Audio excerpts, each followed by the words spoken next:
Welcome to another episode of Chat with Chatto.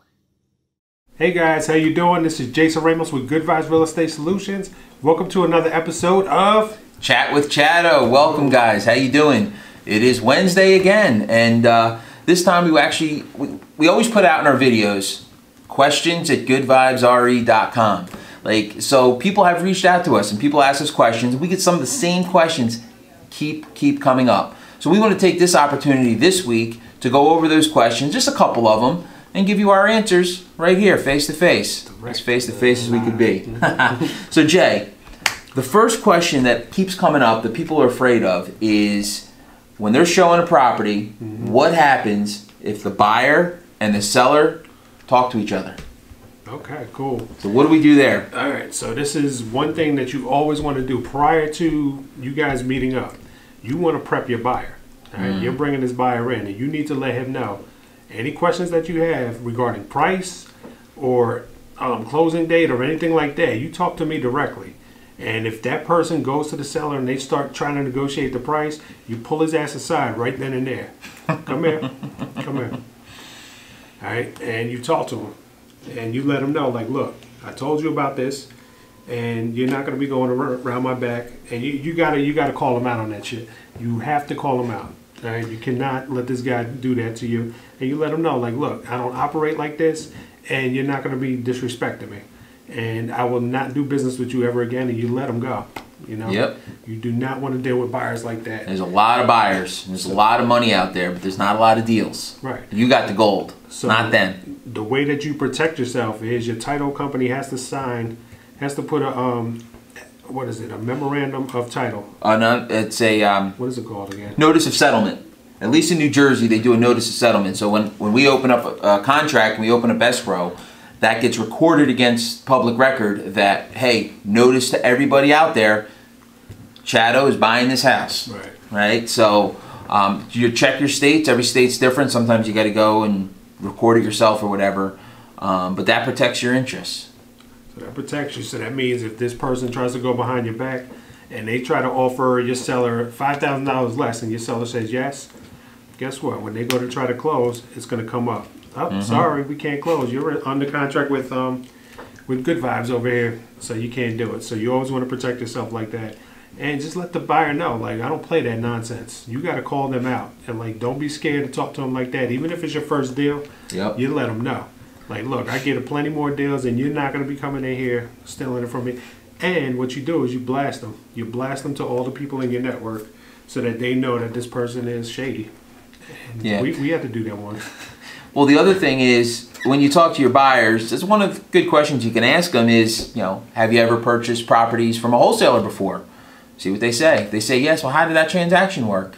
And because some of them don't even understand what a what's the word I'm looking for? What an assignment is. And sometimes their attorneys don't understand what an assignment is. But don't worry, you got a contract. It's recorded. You have some power there. You really have the gold. So cool. Anything else on that one, or should we move on to the next question? That's pretty much it for that one. So another big question people get all the time is what happens when the seller gets to the closing table and finds out that we're making money? What happens? Like too late. Too late. All right. So this rarely ever happens. As long as we've been doing it, how many times did it happen? I don't think it has ever happened. Zero. They never found out, because when you're looking at a title, a HUD statement, basically all they care about is how much they're getting, or how much it's going to cost them, or whatever it is. So as long as they're getting what we promised they're going to get, they don't care.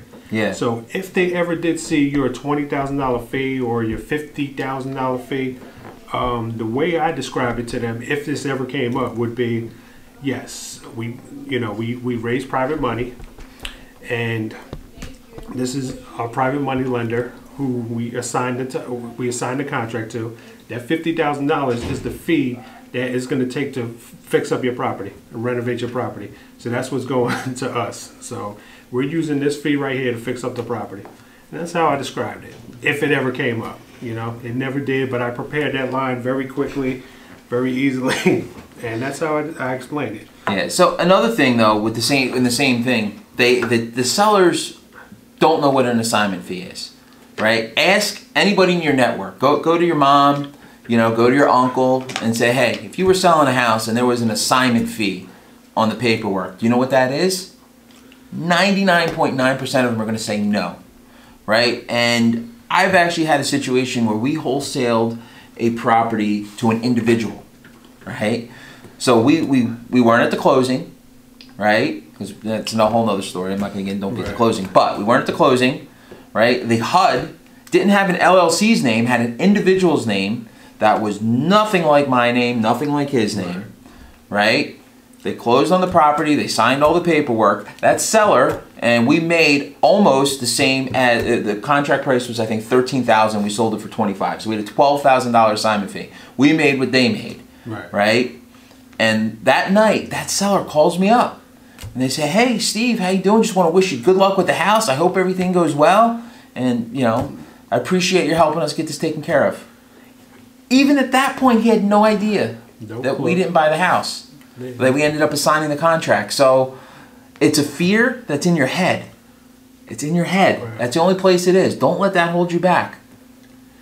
So on the flip side, what if the buyer knows that you're making a lot of money on this property? Well, they should know you're making the money ahead of time. Right. You know, it's charity. You know, we get that a lot too. When we first started out, we had buyers that try to cap us off. They said, all right, you know, if you guys make $5,000, we're cool with that. Anything above that, not so much. It's a big project. Yeah, so, you know, when we first started out, these were our consistent buyers. Then we got to the point where it was like, you know what, we're better than $5,000. We need to be making way more than this. And we kind of like ventured out, we got new buyers, and we stopped giving them deals. And then they came back to us, hey, what's going on? Well, you know, we're making $10,000, $15,000, $20,000 now. We're not in the $5,000 market. So know your worth also. And it doesn't matter what you're making. If it's a deal at the price that you're giving it to them at, that's all that matters. And if they back out at the closing table, or once they get the HUD statement like a couple days before closing, never, ever, ever deal with that person again, and blast them to your network. Make sure that all the other wholesalers and all the other investors in your market know, don't mess with this guy because he backs out. He's not a man or a woman of their word. So I'm telling you, and once the wholesaler shuts down these investors and they stop dealing with them, these people will come around. So he who controls the buyers controls the game. And I say this all the time. So have multiple buyers and just shop this thing around. We made over a 50,000 spread on one property, and they knew what we were making. We had a bidding war going, and they were like, all right, cool. You know, they kept going up, and they just knew that we were making, you know, we ended up making like 59,000, but they were happy that we were making money. And those are people that you want to deal with. People that know you're going to make money, but know that they're going to make even more. And it works. It's a win-win. Don't ever let somebody stifle you. Cool. Yeah, I think that's about all I have to say about that, as you would say. So the last question that we're going to go over today that people ask all the time is, okay, they got a property under contract. The seller lives there, right? Got a property under contract. The seller lives there. How do I show the property? How do I get my buyers into the property, right? So you want to speak on that? Or? Sure. I have a couple stories myself, but go ahead. No, this is great. Yeah, you got a good story. No, this is great. We get this all the time. A lot of the properties that we do are homeowner occupied. So the way we do it is, hey, we explain the next steps of the process. You know, in a couple days or so, we're going to give you a call. We're going to get our guys in here. We want to do all of our due diligence in a short amount of time. So we're going to try to get all of our guys in at one time so that we don't disturb you, you know. So always try to get the lockbox up front, but if that doesn't work, you know, if they live there, obviously they're not going to do that. Say, I'm going to get a group of my guys in together. I'm going to try to get them all at one time, but if not, you know, it might be another time. So all in all, it'll probably be about 3 times, 3 or 4, let's just say. So you're prepping them in their mind. Okay, they're going to come back with their guys around 3 or 4 times. No problem. We want to get setting the stage. Yeah, setting the stage. You want to get this thing done as quickly as possible. So when you call them, they're friendly with you. Oh, yeah, cool, come on in. You know, they want to help you. They want to move this process along. You're always telling them we're not going to delay this. You know, we're trying to get this thing done quickly. Keep beating that in their head. Beating their head. I want to get it done quickly. And that's how they're going to give you the access. So make sure that when you guys come, they're not talking about price. They're in and out. They're not an inconvenience. And they're talking to you directly afterwards. You always want to preset the stage. Don't ever let them go in there and start talking to the sellers like we talked about before. Yep. So that's a great point. And that's what we do now. But when we first getting started, right, we got a hot deal in a hot area, right? And this was one I actually locked up, so I was in communication with the seller, and I put it out there, and I needed to get people in. So I set up an open house, right? So I called the seller, you know, and I'm scared. I'm like, oh yeah, I'm gonna come by with a couple people Monday at 2 o'clock, right? 30 people show up, 25, 30 people show up. There's cars everywhere, like, and this guy, older guy, he was cool. Like, he was luckily cool about it because I didn't prep him. I didn't even know 25 to 30 people were coming and showing up. I mean, apparently my price was too low. But that being said, you know, he had no idea, but still, you know, it worked out. Like, I did it the wrong way. I could have done it better, but I still got the deal done. I was still determined to get the deal done, right? So I did it. And I didn't do it the right way, but it worked, right? So I'm just putting that out there. Like, don't be afraid to show the property. Don't be afraid to communicate with the sellers. You know, it's definitely something that you want to, you know, it's definitely something that was fearful for me, right? But now that we're setting the stage like Jake outlined, it's easy, right? The last one we did Quaker Bridge, right? Oh, yeah. It was vacant, but the seller didn't want to give us a lockbox. They had sorts of issues with liability and all this other whatnot. We got people in there how many times? 3, 4, 5 times? 3, 4. They want to get the deal done. They want to get the house sold. So it's setting the stage that we need to get people in here so we can get this done quickly. So, guys, use their disrepaired house to your advantage, okay? So if they have major issues going on in the basement, you know what? I got to get my guys in there to come see that, you know. That's, you know, I think I know what it's going to cost, but I want to make sure. I want to get the pros in here. They'll tell me. Always, like this one house, it had mold on the basement. They had all this crap. So we had to make sure one of our buyers was okay with that. And they wanted to get a real inspector. So, you know, use that to your advantage. Just be like, yeah, we're really interested. You know, we just got to make sure that this is right. Make sure this is nothing above what we were looking. You know, absolutely. That's how you explain it. So when you got all these guys going to the house, you sit there, you're building rapport with the seller. You know, you're talking to them. Yeah, you know, we're on track. You know, title work is almost back.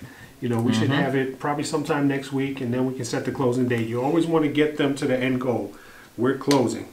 All right, and just start talking about that. So it's basically you're creating a distraction. Don't worry about all this stuff happening right here.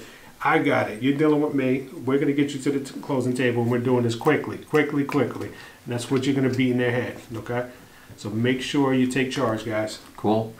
Well, that's just a couple questions. Again, that came from questions at Good Vibes RE from you, right? So don't be afraid to shoot us an email. Don't be afraid to put comments down below. I guess we're YouTubers now. I guess you got to subscribe and click the bell or whatever.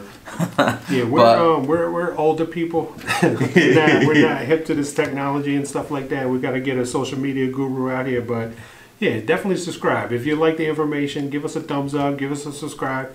Definitely keep the questions coming. We want to hear from you guys. Absolutely. You know? It's a conversation. We want to know if we're helping. You know, if not, you know, bye. No, just kidding. Plus, also, it helps us with other topics. We need to know, like, what else you guys are struggling with so we can help you. We have a lot of experience. Utilize us. You know, we're willing to do this. We're giving this information for free. Take advantage, guys. Great. All right. Talk to you next Wednesday. See you later.